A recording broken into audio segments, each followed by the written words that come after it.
Bonjour à tous, c'est Adèle pour la chaîne Jolie DP. Je vous retrouve aujourd'hui avec la couronne rouge-gorge que j'avais reçue de chez DIY Digital Art. C'était un des nouveaux supports qu'ils nous ont proposé dernièrement, que je trouvais absolument ravissant, qui vous ont beaucoup plu aussi parce que vous avez vraiment été très enthousiastes lors de mon unboxing. Donc merci à vous, merci pour tous les commentaires que vous m'avez laissés.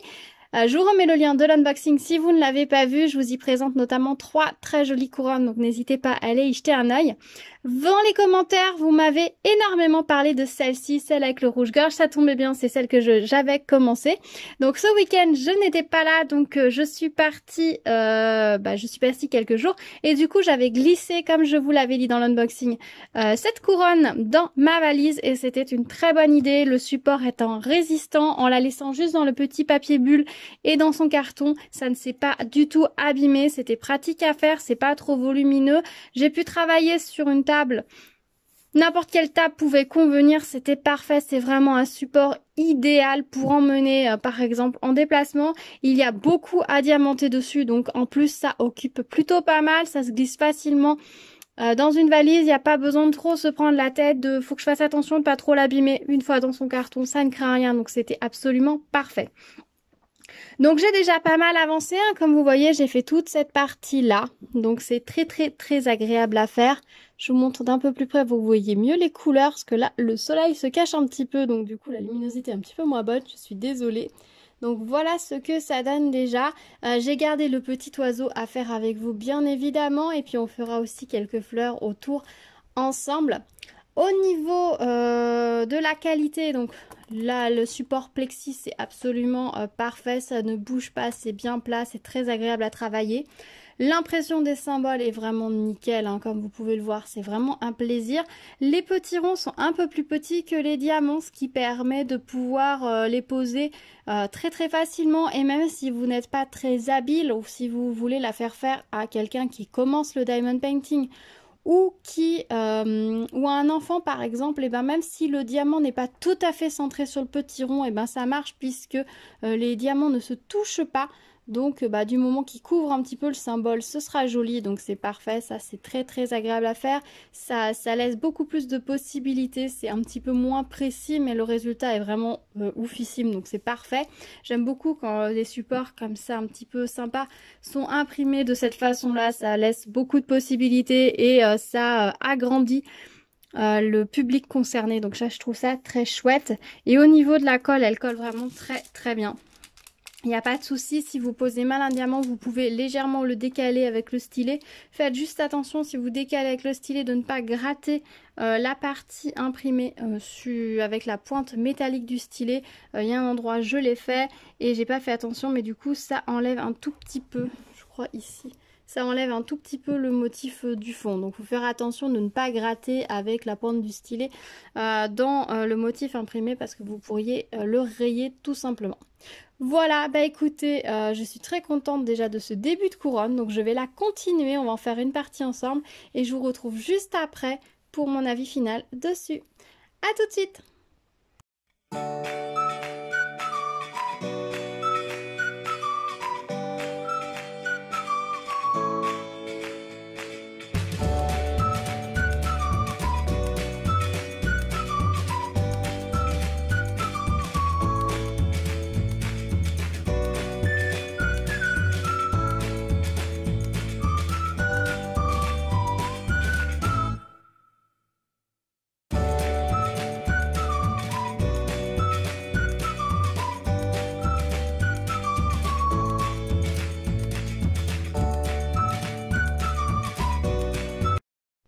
Et voilà, je vous retrouve avec la couronne terminée. Je la trouve vraiment très jolie, elle me plaît énormément. J'aime beaucoup le contraste qu'il y a entre l'oiseau et la couronne, enfin avec la couronne de fleurs. C'est vraiment très joli. On a vraiment des fleurs dans une gamme de rose et de violet avec les deux petites touches de bleu apportées par les nœuds. Un petit peu aussi dans les diamants spéciaux qui servent à faire les feuilles par-ci, par-là. Ça apporte un petit reflet bleu qui donne un petit peu de peps et rehausse les autres couleurs. Et puis on a cet oiseau qui s'est posé au milieu des fleurs et qui est d'une couleur complètement contrastante, on le voit très bien et ça c'est très chouette. Alors je m'attendais, j'avoue, pour l'oiseau avoir une couleur peut-être plus rouge et marron, plus vraiment typé rouge-gorge. Au final c'est un rouge-gorge un petit peu on va dire féeriques, on va dire, avec des couleurs plus orange, violette, qui ne sont pas ces couleurs réelles hein, dans le monde réel. Mais ce n'est pas grave, c'est le fait qu'ils aient choisi ces couleurs permet qu'ils ressortent énormément, tout en restant dans cette palette de couleurs très douce. S'ils avaient mis du rouge, ça aurait pu contraster parce que, à part le jaune, nous n'avons aucune couleur réellement primaire dans cette toile, dans cette couronne, pardon.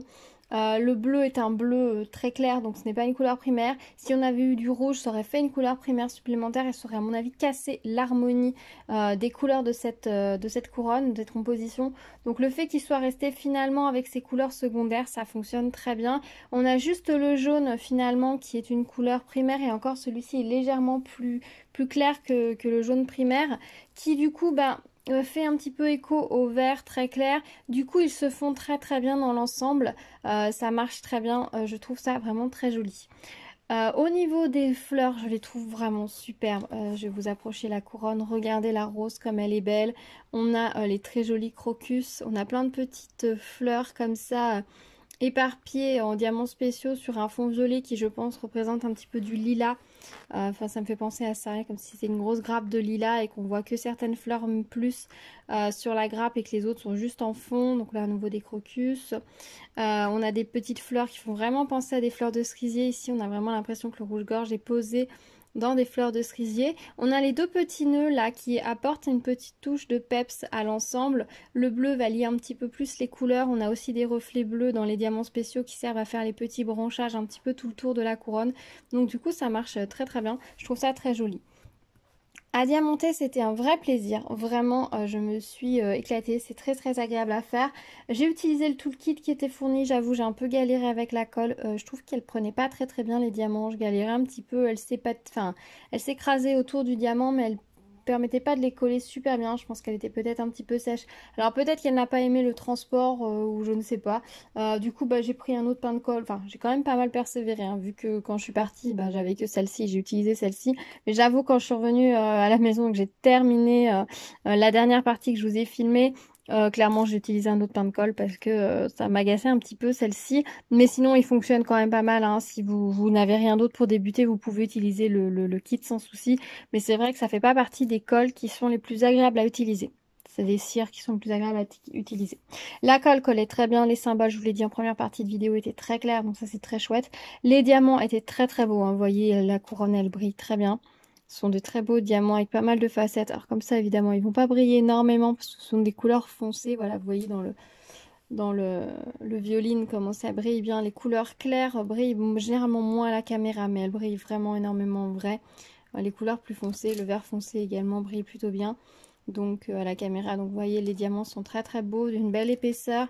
Donc ça, c'est très très agréable. J'ai pas eu vraiment de diamants mal... défectueux, on va dire. J'en ai retiré vraiment... si j'en ai retiré 3 défectueux, ça doit être le bout du monde. Le reste était vraiment nickel. Après, j'en ai perdu. Par contre, j'en ai fait tomber un petit peu à droite, à gauche. Le dos de la couronne, pour le moment, a toujours sa fiche plastique. Parce que tant que je n'ai pas verni la couronne, je me dis que je ne vais pas enlever parce que je ne voudrais pas rayer le dos. Ce qui explique le petit bout là que vous voyez qui ressort là-dessous. C'est juste que j'ai laissé le fond pour le moment. Je vais acheter, vous savez, les petites pastilles rondes avec le petit crochet qu'on peut mettre pour accrocher des cadres.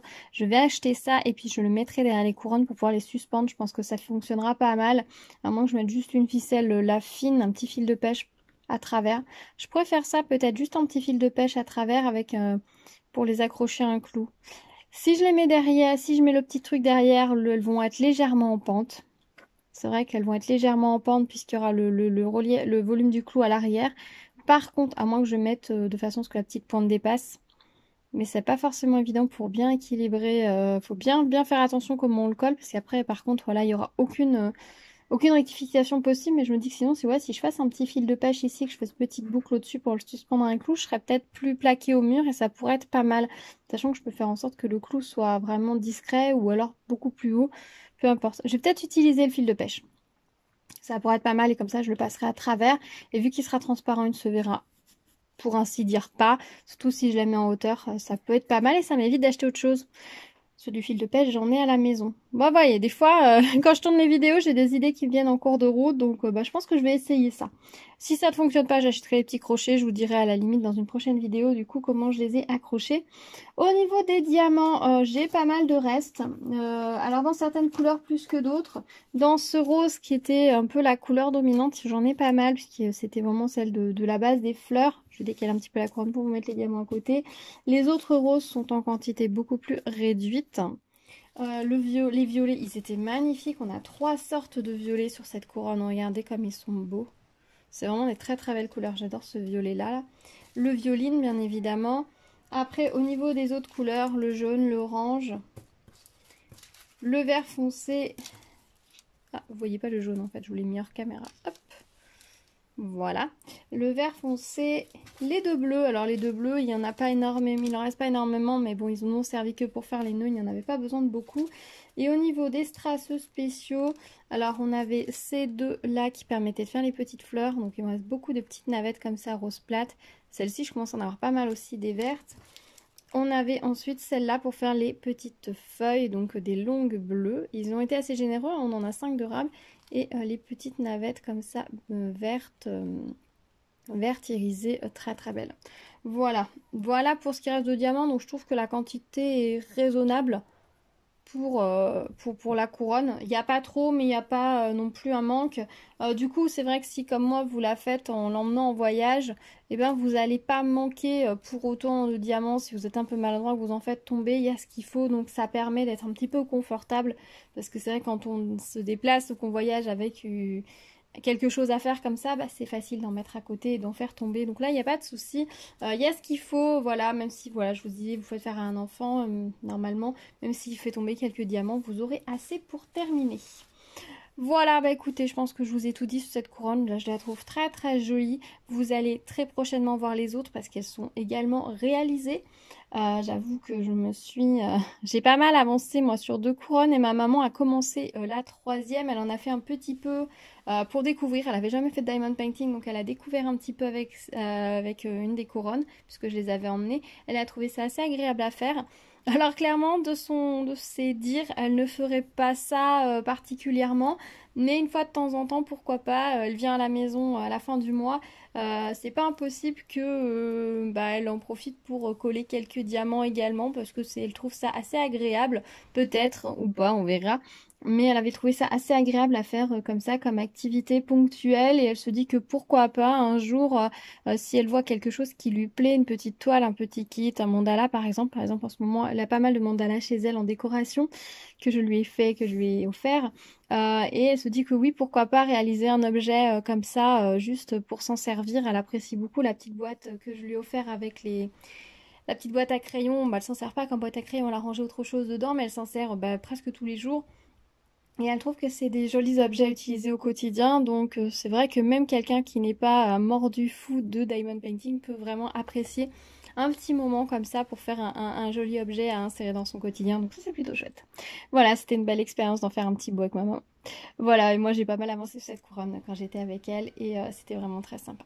Voilà, bah écoutez, je pense que je vous ai tout dit sur cette couronne. Dites-moi dans les commentaires ce que vous en avez pensé, si elle vous plaît, si c'est un modèle, un type de support qui vous plaît, que vous avez également envie de réaliser, si voilà, vous trouvez ça joli ou pas tellement, si vous en faites vous aussi, où est-ce que vous allez les mettre, est-ce que vous allez plutôt les mettre sur votre porte d'entrée en les changeant au fur et à mesure de l'année, puisqu'il y a pas mal de modèles qui correspondent un peu aux différentes périodes de l'année, ou si vous allez les mettre au mur tout simplement, les offrir.